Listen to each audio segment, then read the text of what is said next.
नमस्कार, जय हिंद। सभी को हार्दिक अभिनंदन और स्वागत। मित्रों, जो भी कॉम्पिटिटिव एग्जाम की तैयारी कर रहे हैं उन्हें हार्दिक बधाई और शुभकामनाएं। उनकी आंखों में नींद कहाँ, जो लक्ष्य के दीवाने हैं। उठो जागो और तब तक नहीं सो जब तक कि सफलता हासिल नहीं हो पाए। जी हाँ, हम लोग बढ़ते हैं ह्यूमन फिजियोलॉजी के क्वेश्चन नंबर 101 पर। पिछले वीडियो के बाद हम लोग अपलोड करते हैं, आगे की वीडियो में देखते हैं इंपॉर्टेंट क्वेश्चन। ये सारे क्वेश्चन बायोलॉजिकल साइंस से आपके लिए लेकर मैं उपस्थित हूँ संजीव गुंजन। आप लोगों का हार्दिक अभिनंदन और स्वागत है संजीव गुंजन क्लासेस में, जहाँ पर आपको बहुत सारी क्वेश्चनें और इम्पॉर्टेंट क्वेश्चनों के साथ साथ सारे वो मटेरियल्स उपलब्ध कराए जाएंगे जिससे आप अपनी सफलता में चार चांद लगा सके। तो हम लोग देखते हैं अगला वीडियो, जहां से हम लोग सारे प्रश्न को देखेंगे जो सारे क्वेश्चन कॉम्पिटिटिव एग्जाम में पूछे जाते हैं। और ये सभी प्रश्न अति महत्वपूर्ण है आपके करियर को संवारने के लिए, आपको संभलने के लिए और अच्छे लक्ष्य को हासिल करने के लिए। तो इस प्रकार हम लोग देखते हैं अगला प्रश्न। जो प्रश्न है human physiology, very important question, question number 101। यदि एक पिता का रक्त वर्ग ए है और माता का रक्त वर्ग ओ है, तो बताइए कि उनके पुत्र का रक्त वर्ग कौन सा होगा। जब पिताजी का रक्त ए होगा और माताजी का रक्त ओ होगा, तो उनके बच्चों में भी जो रक्त होगा ना वह ओ होगा। राइट आंसर सी हो जाएगा। अगले प्रश्न को देखते हैं। रुधिर वर्ग बी वाला व्यक्ति निरापद कौन से रुधिर वर्ग के व्यक्ति को रक्त दान दे सकता है। बी वाला जो व्यक्ति होगा केवल बी और ए बी को रख देगा, तो राइट आंसर इसका डी होगा। इस तरह से अपने नोटबुक पर 1 बाय 1 आप जरूर इन सभी को लिखते चले और एक अच्छा खासा बढ़िया सा नोट्स बनाएं, जिससे सारे प्रश्न आपके एग्जाम के लिए बहुत ही उपयोगी है। अगले प्रश्न को देखते हैं। मस्तिष्क के किस भाग में भूख लगने व भोजन की तृप्ति की अनुभूति कराने के लिए केंद्र स्थापित होते हैं, जहाँ से हमें भूख लगता है और भोजन करने के बाद जो पेट भरने की जो तृप्ति होती है ना, उसकी अनुभूति कौन कराता है, तो इसे कहते हैं हाइपोथैलेमस में। हाइपोथैलेमस जो होता है मस्तिष्क में भूख लगने की सूचना देती है और पेट भरने की सूचना देती है। इसका राइट आंसर कौन सा हो जाएगा, सी हो जाएगा। तो इसे नोट करना ना भूलें। आते हैं अगले प्रश्न की तरफ। प्रश्न नंबर 104। मानव मस्तिष्क में बुद्धि का केंद्र किसे कहते हैं, तो इसे सेरेब्रम को कहते हैं। सेरेब्रम जो होता है ना, मानव मस्तिष्क में बुद्धि का केंद्र होता है। अगले प्रश्न को देखिए। सेरेब्रम किससे संबंधित है, तो अभी हम लोगों ने चर्चा किया है सेरेब्रम जो होता है मस्तिष्क से संबंधित है। यह आरआरबी अहमदाबाद में पूछा गया प्रश्न है। अगले प्रश्न की तरफ आगे बढ़ते हैं। मनुष्य के मस्तिष्क का सबसे बड़ा भाग है जिसको बोलते हैं प्रमस्तिष्क। राइट आंसर सी हो जाएगा। अगले प्रश्न को देखिए। मानव शरीर की किन कोशिकाओं में सबसे कम पुनर्योजन शक्ति होती है, तो मस्तिष्क कोशिकाओं में सबसे कम पुनर्योजन की शक्ति होती है। इसका राइट आंसर ए होगा। इस तरह से इन सारे प्रश्नों को आप बिंदुवार नोट जरूर करें, ताकि आपका बायोलॉजिकल साइंस का सबसे अच्छा नोट्स, सबसे सस्ता नोट्स, सबसे प्रिय नोट्स बन जाए और आप सारे क्वेश्चन को एग्जाम में अटेम्प्ट करके आए और मन आपका प्रसन्न हो जाए। बढ़ते हैं अगले प्रश्न की तरफ। प्रश्न नंबर 108 की तरफ बढ़ते हैं। देखिए इसमें क्या है। कहा जाता है दोस्तों, समय और स्थिति कभी भी बदल सकती है, इसलिए किसी का अपमान ना करें, किसी से ज़्यादा दुश्मनी बैर भावना न ले, क्योंकि समय और स्थिति कभी भी किसी के लिए बदल सकती है। अपने टारगेट को सेट कीजिए और उसको हिट कीजिए और एम्बिशन की तरफ आगे बढ़िए। तो अगला प्रश्न देखते हैं। क्वेश्चन नंबर 108 की तरफ बढ़ते हैं। तंत्रिका तंत्र की लघुत्तम संरचनात्मक एवं शरीर क्रियात्मक इकाई कौन सी है। यहाँ पे बात करें तंत्रिका तंत्र की, तो इसका हो जाएगा न्यूरॉन। राइट आंसर डी हो जाएगा। अगले प्रश्न की तरफ बढ़ते हैं। प्रश्न नंबर 109। मानव शरीर की सबसे बड़ी कोशिका कौन सी होती है, तो तंत्रिका कोशिका होती है। बहुत ही आसान और मज़ेदार क्वेश्चन, इसका राइट आंसर हो जाएगा सी। अगले प्रश्न की तरफ बढ़ते हैं। प्रश्न नंबर 110। मनुष्य में मेरुदंड से कितनी जोड़ी तंत्रिका निकलती है, तो 31 जोड़ी निकलती है। 45वीं बीपीएससी में पूछा गया प्रश्न है कि कितनी जोड़ियां तंत्रिका तंत्र मनुष्य की मेरुदंड से कितनी जोड़ी तंत्रिका निकलती है, तो 31 जोड़ी निकलती है। अगले प्रश्न की तरफ बढ़ते हैं। प्रश्न नंबर 111। प्रतिवर्ती क्रियाओं का नियंत्रण केंद्र कहाँ पर है, कशेरुक रज्जु में है। राइट आंसर इसका सी हो जाएगा। अगले प्रश्न को देखिए। 112 नंबर प्रश्न है। श्वसन की क्रिया संपन्न होती है माइटोकॉन्ड्रिया में, रेस्पिरेशन की क्रिया संपन्न होती है। राइट आंसर ए हो जाएगा। 113 नंबर प्रश्न देखिए। मनुष्य में श्वासोच्छ्वास में बाहर निकाली वायु में O2 की मात्रा कितनी होती है? 16%। श्वासोच्छ्वास एक ऐसी अभिक्रिया है जिसके माध्यम से सभी सजीव ऑक्सीजन को ग्रहण करते हैं और कार्बन डाइऑक्साइड को बाहर निकालते हैं, यानी कि श्वसन करने की क्रिया को, जिसमें O2 ग्रहण करना और CO2 को बाहर निकालना, यह प्रक्रिया श्वासोच्छ्वास कहलाता है। तो मनुष्य में श्वासोच्छ्वास में बाहर निकाली गई वायु अर्थात CO2 के साथ 16% ऑक्सीजन की मात्रा होती है। अगले प्रश्न को देखते हैं। ग्लूकोज में पूर्ण ऑक्सीकरण के फलस्वरूप कितने अणु ATP एडिनोसाइन ट्राइफॉस्फेट का निर्माण होता है? तो 38 ATP का निर्माण होता है। राइट आंसर सी हो जाएगा। मनुष्य 1 मिनट में कितनी बार सांस लेता है? तो मनुष्य 1 मिनट में 16 से 18 बार सांस लेता है। राइट आंसर ए होगा। 16 प्रश्न को देखते हैं। 116 भोजन का ऊर्जा में परिवर्तन कोशिका के किस भाग में होता है? माइटोकॉन्ड्रिया के द्वारा होता है। इस तरह से इसका राइट आंसर डी होगा, जिसमें भोजन का ऊर्जा के रूप में परिवर्तन कोशिका के माइटोकॉन्ड्रिया में होता है। अगले प्रश्न को देखते हैं। 117 नंबर प्रश्न है। ऑक्सीजन की उपस्थिति में सुक्रोज का कार्बन डाइऑक्साइड एवं जल में ऊर्जा निर्मुक्त होने के साथ पूर्ण रूपांतरण होने को कहते हैं वायु श्वसन। ऑक्सीजन की उपस्थिति में सुक्रोज का CO2 एवं जल में ऊर्जा निर्मुक्त होने के रूपांतरण साथ पूर्ण रूपांतरण को क्या कहेंगे? वायु श्वसन कहेंगे। अगले प्रश्न की तरफ बढ़ते हैं। प्रश्न नंबर 118।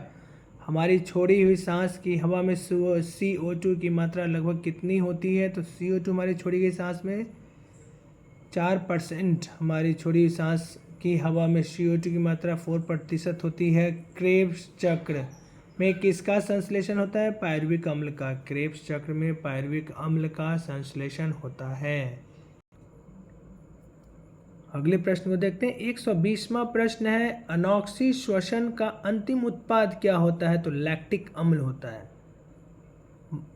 मनुष्य में के शरीर में मुख्य नाइट्रोजनीय अपशिष्ट पदार्थ कौन सा होता है? तो इसको यूरिया बोलते हैं, जो मनुष्य में नाइट्रोजनीय अपशिष्ट पदार्थ होती है। 122 नंबर प्रश्न है। मानव शरीर में यूरिया का निर्माण कहाँ होता है? यकृत में होता है। राइट आंसर सी हो जाएगा। अगले प्रश्न को देखिए। 123 नंबर। रक्त की अशुद्धियाँ किस अंग में जाकर छनती है? रक्त की जो अशुद्धियाँ होती है ना, वो वृक्क में जाकर छनती हैं। अगले प्रश्न को देखिए। मनुष्य में रुधिर छनता है बोमेन संपुट में। बोमेन संपुट जो होता है ना, वो इस तरह का एक भाग होता है जिसको बोमेन संपुट बोलते हैं।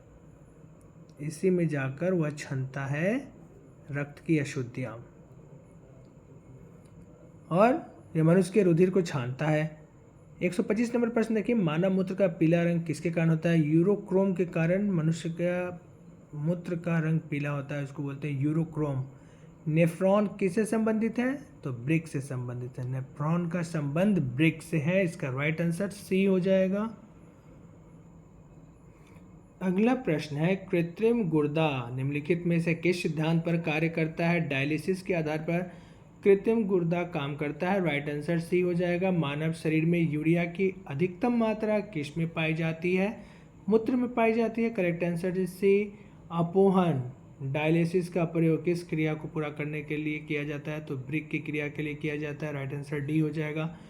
स्वेदन निम्न में से किसके लिए महत्वपूर्ण है?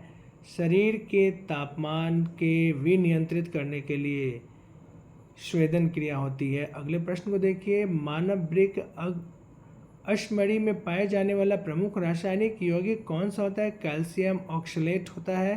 तो राइट आंसर सी हो जाएगा। हेलने का लूप का कार्य संबंधित है उत्सर्जन तंत्र से। हेलने का लूप का कार्य संबंधित किससे हो गया? उत्सर्जन तंत्र से। एक्सक्रीटरी ऑर्गन से इसका संबंध है। निषेचन की क्रिया कहाँ होती है? अंडवाहिनी में होती है, जहाँ पर निषेचन की क्रिया होती है। अगला प्रश्न देखिए। गर्भाशय में विकसित हो रहे भ्रूण को किस संरचना द्वारा पोषण मिलता है? प्लेसेंटा द्वारा पोषण मिलता है। Correct answer is C. गर्भाशय में विकसित हो रहे भ्रूण को प्लेसेंटा द्वारा पोषण मिलता है। अगले प्रश्न को देखिए। गर्भाशय में मानव भ्रूण किस द्रव में तैरता रहता है? अमनियाटिक द्रव में तैरता है। भ्रूण जो है वह अमनियाटिक द्रव में तैरता है। अगले प्रश्न को देखते हैं। दो युग्मकों के संयोजन को कहते हैं निषेचन। जब दो युग्मक आपस में संयोग करते हैं, इस क्रिया को निषेचन कहते हैं। गर्भाशय में शिशु के विकास की जानकारी हेतु किसका प्रयोग किया जाता है? अल्ट्रासाउंड का। अल्ट्रासाउंड के माध्यम से शिशु के विकास की जानकारी गर्भाशय के अंदर ली जाती है कि उसका डेवलपमेंट कैसा है, उसका बॉडी स्ट्रक्चर कैसा है और किस तरह से उसमें विकास हो रहा है। बढ़ते हैं अगले प्रश्न की तरफ। भ्रूण के विकास के लिए निम्नलिखित में से किस अंग के द्वारा खाद्य की आपूर्ति की जाती है? बीजांडाशन के द्वारा खाद्य की आपूर्ति की जाती है। 39 नंबर क्वेश्चन है, मुख के द्वारा लेने वाले गर्भ निरोधक गोलियां निरोध करते हैं अंडोत्सर्जन का। जो ओरली निरोधक गोलियां ली जाती है ना, उसमें अंडोत्सर्जन का डेवलपमेंट को रोकती है। प्रश्न नंबर 140 की तरफ बढ़ते हैं। टेस्ट ट्यूब शिशुओं में, टेस्ट ट्यूब शिशुओं की बात कर रहे हैं, तो टेस्ट ट्यूब शिशुओं में अंडाणु का निषेचन टेस्ट ट्यूब में और विकास गर्भाशय में होता है। बच्चों का लिंग निर्धारण किसके गुणसूत्र से होता है? तो बच्चों का लिंग निर्धारण जो होता है ना, पिता के गुणसूत्र से होता है, क्योंकि पिता के गुणसूत्र में जो लिंग गुणसूत्र होते हैं ना, वो एक्स और वाई पाया जाता है और माता में पाया जाता है एक्स और एक्स, और यही दोनों लिंग निर्धारण करते हैं। तो बच्चों का लिंग निर्धारण में मुख्य रूप से किसकी भूमिका होती है? पिता के गुणसूत्र के। अगले प्रश्न को देखते हैं। मनुष्य में गर्भकाल होता है 9 महीने का। 9 महीने का गर्भकाल मनुष्य का होता है। स्त्रियों की नसबंदी को कहा जाता है ट्यूबेक्टोमी। ट्यूबेक्टोमी है जो स्त्रियों की नसबंदी को कहा जाता है। बहुत इंपॉर्टेंट क्वेश्चन है। सारे प्रश्नों का आप नोट्स जरूर बनाएं। मैं बार बार बोल रहा हूँ, इस सारे प्रश्नों का नोट्स बनाएं और इसे आप लोग लिख लें। एक अच्छा खासा नोट्स आपका बनते चला जाएगा और सिस्टमेटिक नोट्स बनाएंगे, बहुत ही मज़ा आएगा। इन सारे प्रश्नों को आप ज़रूर से ज़रूर राइट डाउन करें और इसे रिपीट करते चले, क्योंकि दिल से दुआ है मेरी कि ईश्वर आपको वो हर खुशी दे जो आप रोज़ ईश्वर से मांगते हैं। दिल से दुआ है मेरी कि ईश्वर आपको वो हर खुशी दे जो आप रोज़ ईश्वर से मांगते हैं, और इस तरह से आप अपना बेहतर से बेहतर करें। इन्हीं शुभकामनाओं के साथ मैं गुंजन सर आपके लिए अगले प्रश्न को लेकर उपस्थित हो रहा हूँ। बढ़ते हैं क्वेश्चन नंबर 144 की तरफ। पुरुषों की नसबंदी को क्या कहा जाता है? वैसेक्टोमी। वैसेक्टोमी कहते हैं पुरुषों की नसबंदी को। प्रथम प्रकनली शिशु का नाम था लुइस। प्रथम टेस्ट ट्यूब बेबी का नाम क्या था? तो उसका नाम था Louise. Right answer is D. इसे एकदम परमानेंट याद रखें, बहुत सारे एग्जाम में पूछे जाते हैं कि who is the first test tube baby, what is the name of first test tube baby? Answer is Louise. Amniocentesis द्वारा परीक्षण किया जाता है गर्भ में शिशु की पहचान के लिए। निम्नलिखित में से मनुष्य के शरीर में पाई जाने वाली कौन सी ग्रंथि वाहिनी विहीन है? तो इसका उत्तर हो गया अंतःस्रावी ग्रंथि। राइट आंसर सी हो जाएगा। वाहिनी विहीन ग्रंथियों के श्रवण को कहते हैं हार्मोन। राइट आंसर बी हो जाएगा। इनमें से कौन अंतःस्रावी ग्रंथि नहीं है? यकृत जो है वह अंतःस्रावी ग्रंथि नहीं है। अंतःस्रावी ग्रंथियों को अन्य किस नाम से जाना जाता है? वाहिनी विहीन ग्रंथि के नाम से। Right answer C. निम्नलिखित में से कौन एक ग्रंथि नहीं है? तो जठर जो होता है ना, वह ग्रंथि नहीं होता है, बाकी सभी ग्रंथियां हैं। मानव शरीर की किस क्रिया को मास्टर ग्रंथि कहा जाता है? तो पीयूष को मास्टर ग्रंथि कहा जाता है। मानव शरीर की पीयूष ग्रंथि को मास्टर ग्रंथि कहा जाता है। मनुष्य के शरीर की सबसे छोटी ग्रंथि कौन सी है? पिट्यूटरी ग्लैंड होती है, वो सबसे छोटी ग्रंथि होती है। मानव शरीर की सबसे महत्वपूर्ण ग्रंथि इसी को कहा जाता है। किसे कहा जाएगा? मानव शरीर की सबसे महत्वपूर्ण ग्रंथि pituitary gland. Right answer is B. Pituitary ग्रंथि कहाँ पाई जाती है? तो मस्तिष्क में पाई जाती है। Right answer is A. गाय और भैंस के थनों में दूध उतारने के लिए किस हार्मोन की सुई लगाई जाती है? ऑक्सीटॉक्सिन। ऑक्सीटॉक्सिन की सुई देने से गाय और भैंसों के थनों में दूध आसानी से उतर जाती है, और इस तरह से ऑक्सीटॉक्सिन लगाई जाती है, सुई में ऑक्सीटॉक्सिन दी जाती है। अगले प्रश्न की तरफ बढ़ते हैं। थायराइड ग्रंथि से थायरॉक्सिन स्रावित करने के लिए उत्तेजित करने वाला अंतःस्रावी हार्मोन कौन सा है? तो इसको बोलते हैं TSH। राइट आंसर इज ए। वृद्धि हार्मोन, ग्रोथ हार्मोन कहाँ स्रावित होती है? पिट्यूटरी ग्लैंड में। और पिट्यूटरी ग्लैंड पाई कहाँ जाएगी? तो मस्तिष्क में। तो ग्रोथ सेल हार्मोन जो होते हैं वो पिट्यूटरी ग्लैंड मस्तिष्क में पाई जाती है। Right answer is D. Oxytocin hormone स्रावित करने वाली ग्रंथि है पीयूष ग्रंथि। ऑक्सीटॉक्सिन जो हार्मोन होता है ना वो पीयूष ग्रंथि स्रावित करती है। पीयूष ग्रंथि के अत्यधिक हार्मोन स्राव से शरीर पर क्या प्रभाव पड़ता है? शरीर का असंतुलित विकास हो जाता है। पीयूष ग्रंथि से क्या निकलेगा? तो ऑक्सीटॉक्सिन हार्मोन, इसके अधिक स्रावित होने से शरीर का असंतुलित डेवलपमेंट हो जाएगा। आयोडीन की कमी से होने वाले रोग गलकंड गाइटर जो होता है ना, किस ग्रंथि की अपवृद्धि इनलार्जमेंट से होती है? Thyroid gland. जैसे ओल्ड लेडीज या पुराने ज़माने में जब आयोडीन की कमी होती थी ना तो गर्दन पर घेघा रोग निकल जाता था, इसे ही थायराइड कहते हैं। और इसे गलकंड या गाइटर कहते हैं, इसे थायराइड बोलते हैं, जिस कारण से आयोडीन की कमी से होने वाले रोग हैं। राइट आंसर ए हो जाएगा।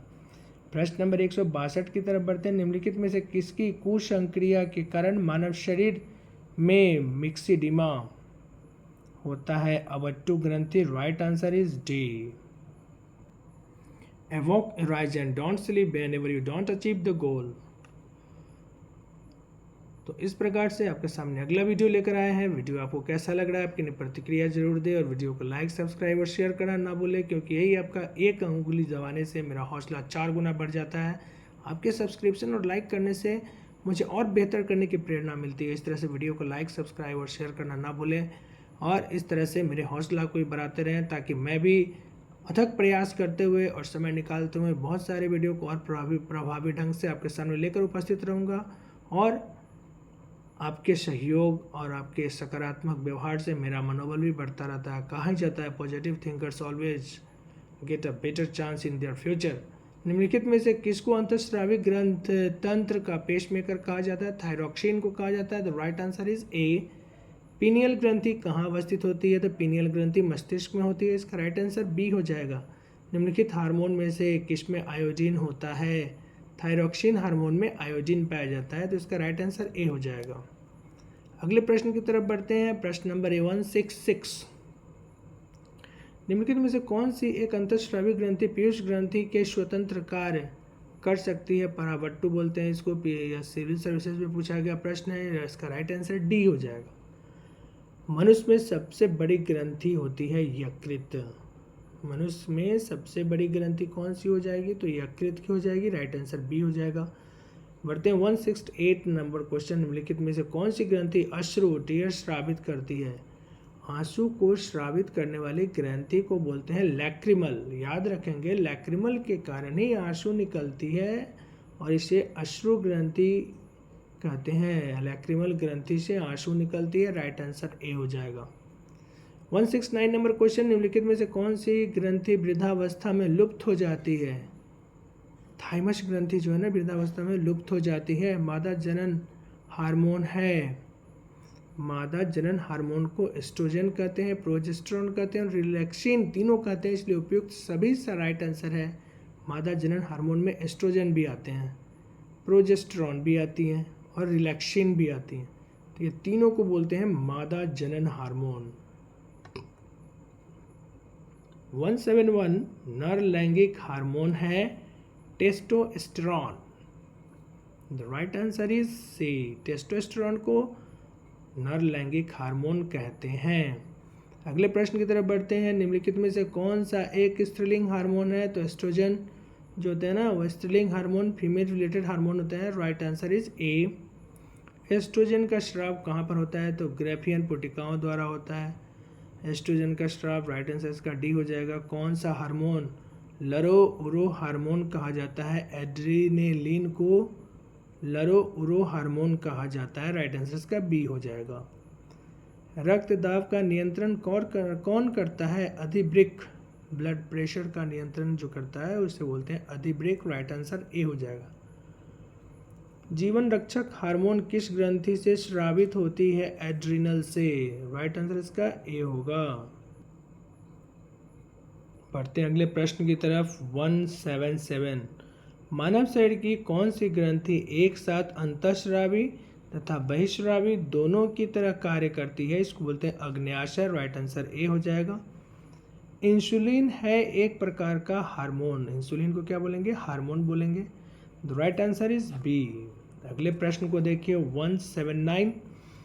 निम्नलिखित में से कौन सा एक हार्मोन है? तो इंसुलिन को हार्मोन बोलते हैं, तो राइट आंसर सी हो जाएगा। निम्नलिखित में से किस कोशिका में इंसुलिन स्रावित होता है? तो बीटा कोशिका में इंसुलिन स्रावित होता है। और ये सारे प्रश्न बहुत इंपॉर्टेंट हैं, इन सारे का नोट्स आप लोग जरूर बना लें कि कौन सी कोशिका से इंसुलिन स्रावित होता है, तो बीटा कोशिका से। 181 कौन सी ग्रंथि इंसुलिन निस्सारण के लिए उत्तरदायी है? अग्न्याशय जो है ना, वही इंसुलिन के निस्सारण मतलब इंसुलिन के निष्कासन के लिए अग्न्याशय जिम्मेदार होती है। अगले प्रश्न की तरफ बढ़ते हैं। 182 इंसुलिन की खोज किसने की थी? बेंटिंग व बेस्ट ने इंसुलिन की खोज की थी। इसका राइट आंसर बी हो जाएगा। इस तरह से हम लोगों ने 182 प्रश्न यानी 82 क्वेश्चन इस पार्ट से हम लोगों ने सॉल्व किए। प्रत्येक पार्ट में 100 क्वेश्चन है और सारे क्वेश्चन बहुत इंपॉर्टेंट है और सारे जनरल कॉम्पिटिटिव का जितने भी क्वेश्चन है ना, बायोलॉजिकल साइंस, इसके बाद फिजिकल साइंस, केमिकल साइंस, उसके बाद आपको आ जाएगा इंडियन कॉन्स्टिट्यूशन, हिस्ट्री, ज्योग्राफी, सारे का 1 बाय 1 मैं सारे क्वेश्चन को ऑब्जेक्टिव सब्जेक्टिव सभी का डिस्क्रिप्शन जो होगा सब करते जाऊंगा। आप 1 बाय 1 नोट्स करते चले, निसंदेह आप अपनी सफलता हासिल करेंगे। और इस तरह से आप इन सभी का नोट्स बनाएं, क्योंकि इन्हीं सब से मैंने भी सफलता हासिल की है और आपको भी अच्छा मार्गदर्शन मिल सके इसका मैं अथक प्रयास करूंगा। तो बढ़ते हैं अगले प्रश्न की तरफ। प्रश्न नंबर है लैंगरहैंस की द्वीप शिखाएं जो इंसुलिन का स्राव करते हैं स्थित होते हैं अग्न्याशय में। The correct answer is C. C हो गया इसका। लैंगरहैंस की द्वीप शिखाएं जो इंसुलिन का स्राव करते हैं उसे अग्न्याशय में करते हैं। अगले प्रश्न को देखिए। मनुष्य के शरीर में पेशियों की कुल कितनी संख्या होती है? तो मनुष्य के शरीर में पेशियों की संख्या 639 यानी 639 होती है। The correct answer is C. अगले प्रश्न की तरफ बढ़ते हैं। मनुष्य के शरीर की सर्वाधिक शक्तिशाली पेशी है जबड़ा। जबड़ा जो होता है सबसे स्ट्रांग पेशी होती है, यानी कि सबसे मजबूत जबड़ा ही होता है। तो करेक्ट आंसर कौन सा हो गया? सी हो गया। अगले प्रश्न को देखें। निम्नलिखित में से किस की पेशियों में श्वासस्पंदन का गुण पाया जाता है? तो हृदय में श्वासस्पंदन का गुण पाया जाता है। करेक्ट आंसर इज ए। किस अम्ल के मांसपेशियों में जमा होने के कारण मनुष्य को थकान महसूस होता है? तो लैक्टिक अम्ल जो होता है ना, इसके जमा होने से मनुष्य में थकान का महसूस होता है, मांसपेशियों में दर्द होती है, ऐंठन होती है, यानी मांसपेशियों में जब लैक्टिक अम्ल बनने लगता है तो हरासमेंट और थकावट महसूस होती है। तो इसका आंसर ए हो गया। इसे याद रखें कि लैक्टिक अम्ल ही मांसपेशियों में जमा हो जाने से थकावट का महसूस कराती है। अगले प्रश्न को देखते हैं। 188 नंबर प्रश्न है। मानव शरीर में के निम्नलिखित अंगों में से कॉर्निया किसका भाग है? तो कॉर्निया आंख का भाग होता है। Right answer is D. नेत्रदान में आंख का कौन सा भाग प्रयुक्त किया जाता है? तो नेत्रदान में आंख का कॉर्निया ही प्रयुक्त किया जाता है। इस कॉर्निया को ही नेत्रदान में प्रयोग लाया जाता है। राइट आंसर इसका बी हो जाएगा। अगले प्रश्न को देखिए। नेत्र में प्रवेश करने वाले प्रकाश की मात्रा का नियंत्रण किस अंग के द्वारा किया जाता है? तो आइरिस के द्वारा किया जाता है। आइरिस के कारण ही प्रकाश का नियंत्रण नेत्र करता है। जब अधिक प्रकाश होती है तो इसे ऑटोमेटिक एडजस्ट करता है, पुतली छोटा आइरिस छोटा करके और प्रकाश को एडजस्ट करते हैं। और जब कम होता है तो आइरिस बढ़ के उसे एब्जॉर्ब करने का प्रयास करता है। इसलिए नेत्र का आइरिस जो भाग होता है ना, प्रकाश की मात्रा को नियंत्रित करता है। इसका राइट आंसर डी हो जाएगा। प्रश्न नंबर 191। आँख के किस भाग पर वस्तु का प्रतिबिंब बनता है? तो रेटिना वाले भाग जो होते हैं ना, वहीं पर वस्तु का प्रतिबिंब बनता है। इसका राइट आंसर डी हो जाएगा। इसे नोट करना ना भूलें, बहुत इंपॉर्टेंट प्रश्न है। मानव नेत्र में उपस्थित रेटिना में रंगों के विभेदन के लिए उपस्थित होते हैं कोन्स।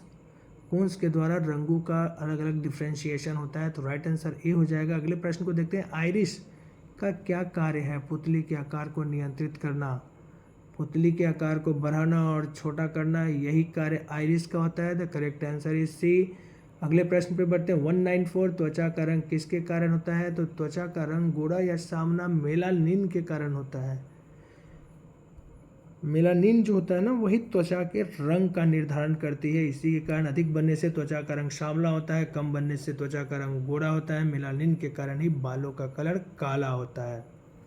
अगले प्रश्न को देखते हैं। मनुष्य में त्वचा किस स्थान पर सबसे अधिक मोटी होती है? मनुष्य में तलवा जो होता है ना, पैर का तलवा, वहाँ की त्वचा सबसे अधिक मोटी होती है। दूसरा हाथ की हथेली होती है जहाँ की त्वचा मोटी होती है, और ये त्वचा सबसे मोटा भाग होता है।